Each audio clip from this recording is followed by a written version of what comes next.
Oi, gente, tudo bem? Bom, na aula de hoje nós falaremos a respeito do sistema digestório, tá? Nas aulas passadas a gente já vinha estudando alguns sistemas, né? E o sistema digestório, ele faz parte, né, do nosso sistema de absorção de nutrientes, de quebra desses nutrientes. Então, é ele que faz esse trabalho para que esses nutrientes caiam na corrente sanguínea e sejam encaminhados para as células onde eles serão aproveitados, né? Então, o processo de nutrição é o processo pelo qual o ser humano ele consegue suas fontes de alimento. E esse processo inteiro, ele consiste em alimentação ou ingestão, a digestão, que é o processo mediado por enzimas dentro do sistema digestório, a absorção, que vai ocorrer principalmente no intestino delgado, e a egestão, que na verdade é a saída do alimento, a saída do resto do alimento que não está sendo utilizado pelo corpo, tá? O sistema digestório humano, ele é um sistema digestório completo, ou seja, ele apresenta boca e ânus. E a digestão, a nossa digestão, ela compreende um processo mecânico e químico. O que isso quer dizer? Que a gente consegue destruir o alimento destruir é uma forma bem ruim de falar, né? Mas a gente consegue quebrar o alimento de forma mecânica, principalmente na boca, né? Os dentes fazem boa parte do processo de digestão, tá? Então, por isso que a mastigação é um processo muito importante. E a parte química está voltada com as enzimas que vão fazer a quebra desse alimento, né? Cada enzima responsável por quebrar um tipo de alimento diferente, tá? Bom, nossa digestão, ela é extracelular dentro dos órgãos digestórios, né, digestivos, enfim, que é o caso de eliminar as enzimas e o suco gástrico dentro de uma cavidade, vai fazer a digestão e isso vai ser absorvido depois. E ela é uma digestão intracelular, quando a gente leva em conta que dentro das células, dentro dos lisossomos, é onde vai terminar o processo da digestão e aí sim essa célula consegue fazer a absorção de todos os nutrientes.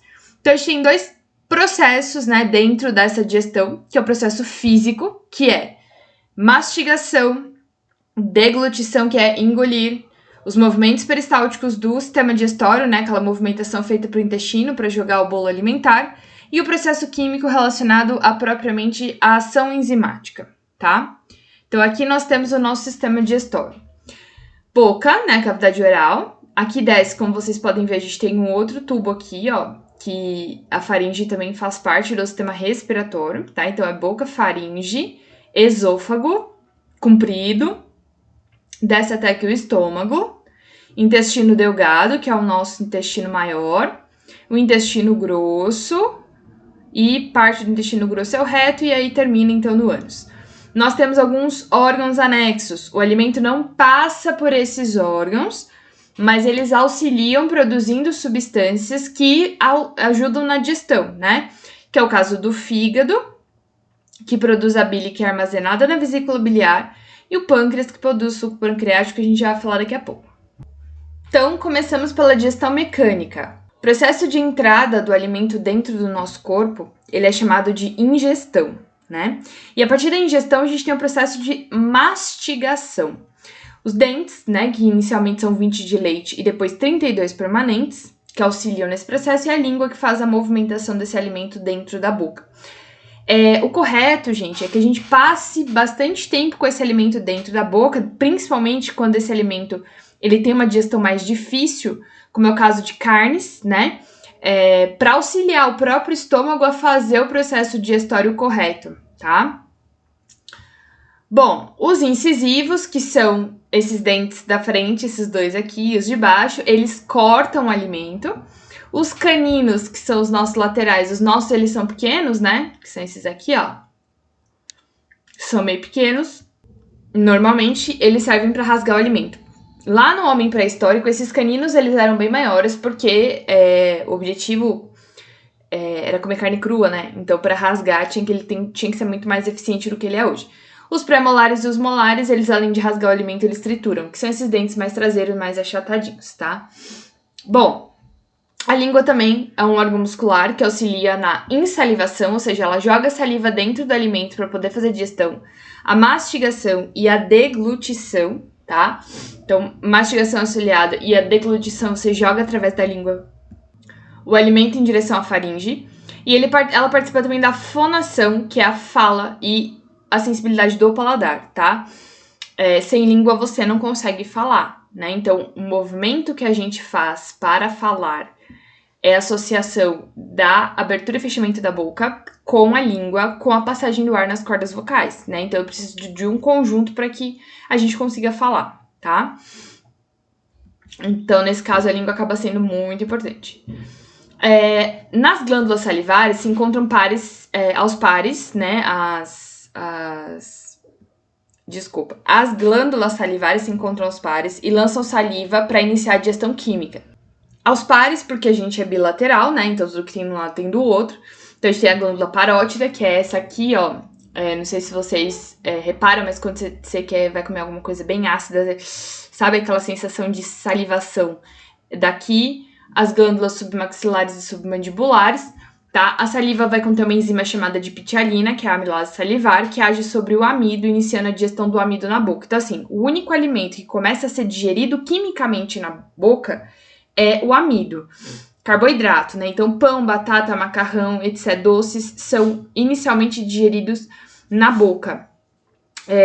Por isso que esse tipo de alimento, a gente começa a mastigar, se a gente mastiga muito, ele dissolve, basicamente, tá? É diferente da carne, por exemplo, né? Que você mastiga, você rasga ela, mas ela não vai dissolver, porque a questão da dissolução tá relacionada mais ao estômago mesmo.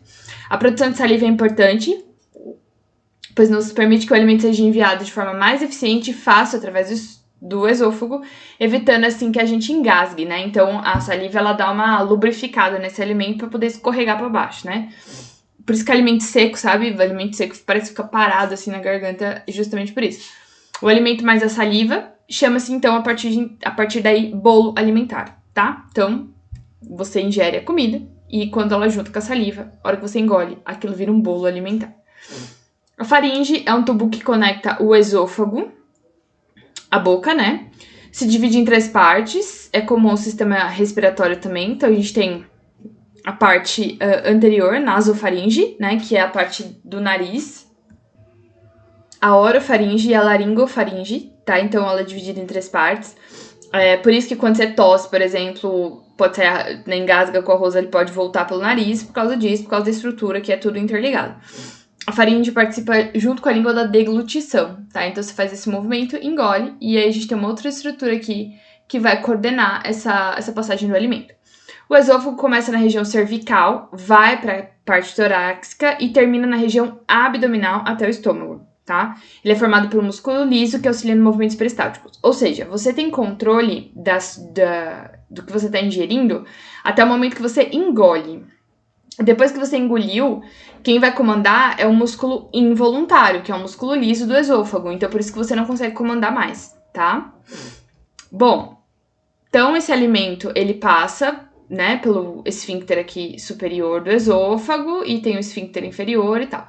Tem algumas pessoas, gente, que tem aqui nessa região, esse esfíncter esofágico inferior, ele tem que ser muito bom, assim, ele fica ali, aqui isso aqui é o diafragma, tá? Do sistema respiratório, a gente vai ver depois.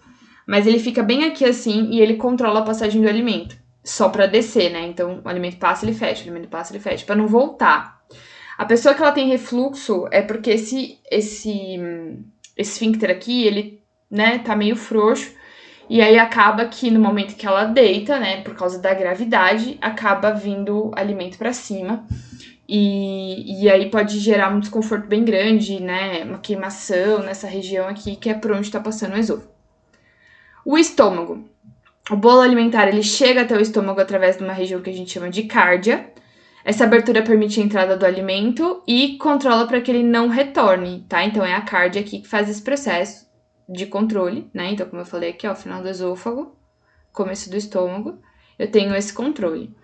Essa abertura permite a entrada do alimento e controla para que ele não retorne, né, impedindo o refluxo. O estômago é dividido em 3 partes. Então, o fundo, que é em cima, tá? Parece meio estranho, mas é. O corpo e o piloro, tá? Por isso que a gente fala assim, é uma pessoa um saco sem fundo, porque ela come e nunca chega aqui, tá? Ou seja, nunca enche o estômago, parece que ela tá sempre comendo mais. No fundo e no corpo ocorre uma mistura do bolo alimentar com suco gástrico, processo chamado de quimificação, e a partir desse instante o alimento se chama quimo, tá? Então, depois que ele passa pelo estômago, o alimento começa a se chamar quimo. O estômago tem capacidade para 1,5 litros de alimento. Óbvio, né, que Em algumas situações, a gente pode ter uma dilatação do estômago. Então, a pessoa acaba aguentando mais e aí ela tem uma sensação de fome um pouco maior. Esfíncteres. Os esfíncteres, gente, eles são regiões onde controlam a passagem do alimento, tá? Então, por exemplo, a gente tem o esfíncter que a gente chama de cárdia, que é entre o esôfago e o estômago, né? A gente tem o esfíncter anal, que é o que controla a saída do alimento. E o ileocólico, que é o que controla a passagem do alimento do intestino delgado para o intestino grosso. Então, por exemplo, o esfíncter anal permite que você só tem controle voluntário, né? Então, você só permite que ele abra, né, quando você tá em local apropriado, como no caso da privada, pra fazer cocô, né? Então, dá vontade de ir no banheiro, mas você tem esse controle. Então, ele não vai sair assim que a vontade aparecer. E esse ileocólico aqui, a gente não tem controle. Então, nem desse aqui.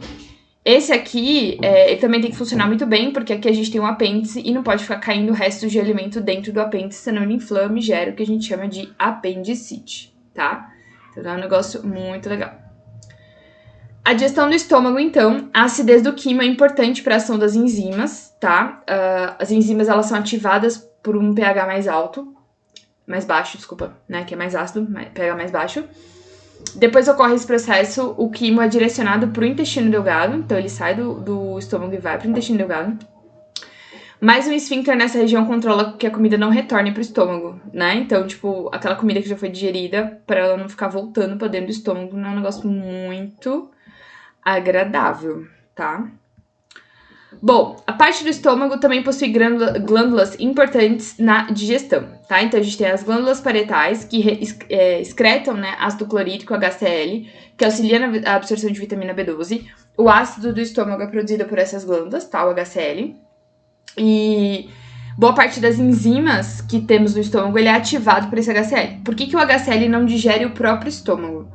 Justamente porque a gente tem uma proteção pelas glândulas mucosas, elas protegem o estômago do suco gástrico, tá?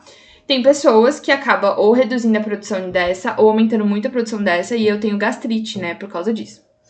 Glândulas G secretam gastrina, que induz o estômago a secretar o suco gástrico, tá? Isso antes, né, antes da secreção dele. As glândulas principais são responsáveis pela ativação da pepsina, que é uma enzima que faz digestão de proteínas, tá? Então, a digestão da proteína começa dentro do estômago. Bom, o intestino, né? É o órgão responsável pela digestão e absorção dos nutrientes. Então, a maior parte da digestão acontece no intestino. A gente se ilude achando que é no estômago, mas no estômago vai começar a digestão das proteínas, tá? Que acaba sendo bem mais difícil a digestão. Ele possui em média 6 metros de comprimento, ele é enorme, só que ele é fino, né? Então ele cabe dentro da cavidade abdominal. E ele é dividido em 3 partes, que é o duodeno, o jejuno, que é a maior parte, e o íleo, a porção final. Nele se encontra o suco entérico, que é liberado quando o quimo chega no intestino e é formado por diversas enzimas que auxiliam na digestão também. Além do suco entérico, nesse momento também é jogado para dentro do intestino o suco pancreático e a bile. O suco pancreático auxiliando na digestão das proteínas e a bile auxiliando na emulsificação da gordura. Quando o quimo chega no intestino, esse produz um hormônio, né, que inibe a secreção de HCl no estômago. Por quê? Porque se o HCl continuar sendo produzido no estômago, eu vou começar a digerir o estômago, tá? Então não é um negócio legal. Bom, o quimo no intestino se torna quilo, tá? Após a chegada do quimo, os nutrientes começam a ser absorvidos pelo intestino através da microvilosidade. Após esse processo, o quilo é enviado para o intestino grosso. Lembram das microvilosidades? Aumenta a região de absorção intestinal. O que é absorvido, então? Monossacarídeos, como glicose, aminoácidos, minerais, vitaminas e água, são absorvidos e enviados para os capilares, as microvilosidades, que aí vai distribuir todos esses nutrientes, toda essa água, enfim, pro sangue. A glândula mista, que é o caso do pâncreas, né? O pâncreas a gente vai estudar ele no sistema endócrino, porque ele produz insulina, que auxilia no metabolismo da glicose. Mas ele também produz suco pancreático, né? Que auxilia na digestão de proteínas, né? E esse suco, ele é principalmente de proteínas, mas também de outros componentes. Ele é liberado por atividade hormonal. E aí, por conter bicarbonato, ele aumenta o pH do químio, fazendo com que se torne um ambiente ideal para a ação dessas enzimas. Então, essas enzimas do intestino, elas atuam no pH mais básico. Então, como o suco pancreático tem bicarbonato, ele auxilia na neutralização desse ácido. E ele tem enzimas, então, para atuar na digestão de proteínas principalmente, mas também lipídios, amidos e ácidos nucleicos. Bom, o fígado produz a bile, que é armazenada na vesícula biliar. É importante na digestão e absorção de lipídios. Ele não tem enzimas, então o que ele faz é emulsificar a gordura, que nada mais é do que tentar dissolver ela para ficar mais fácil para as enzimas atuarem, como se fosse um detergente, tá? A bile contém pigmentos, então, que dão cor às fezes, e é graças a ela que as fezes são escuras, tá? Por exemplo, né? Cálculo renal. Sobre o intestino grosso. O intestino grosso, ele é espesso, ou seja, ele é maior, o diâmetro dele é maior, mas ele é menor em comprimento, ele tem mais ou menos 1,5 m. E nele ocorre a reabsorção de água e sais minerais. A divisão dele é, então, o seco, o cólon ascendente, o médio e o descendente, tá? Então, o seco, cólon ascendente, médio e descendente. E depois aqui o reto, tá? Para onde vai ser eliminado através do meio externo, né? A comunicação ocorre através do ânus. E é controlado também pelo esfíncter, né? Porque é aquela questão, né? Não é porque o alimento chegou até ali que ele vai ser eliminado imediatamente. A primeira porção do intestino seco impede o retorno dos alimentos em direção ao intestino delgado. Então, o sistema digestório, ele sempre tem esse controle, né? De não ficar jogando o alimento de volta da onde ele veio, né? Para não ter problema. Nessa porção também se encontra um apêndice, que é um órgão vestigial humano. Ou seja, é um órgão que evoluiu ao passar do tempo das espécies, né? Então, no caso do ser humano, ele é um órgão bem pequenininho. Ao longo do intestino grosso ocorre reabsorção de água e sais minerais e a porção final se chama reto. Nessa reabsorção de água e sais minerais, gente, é muito importante.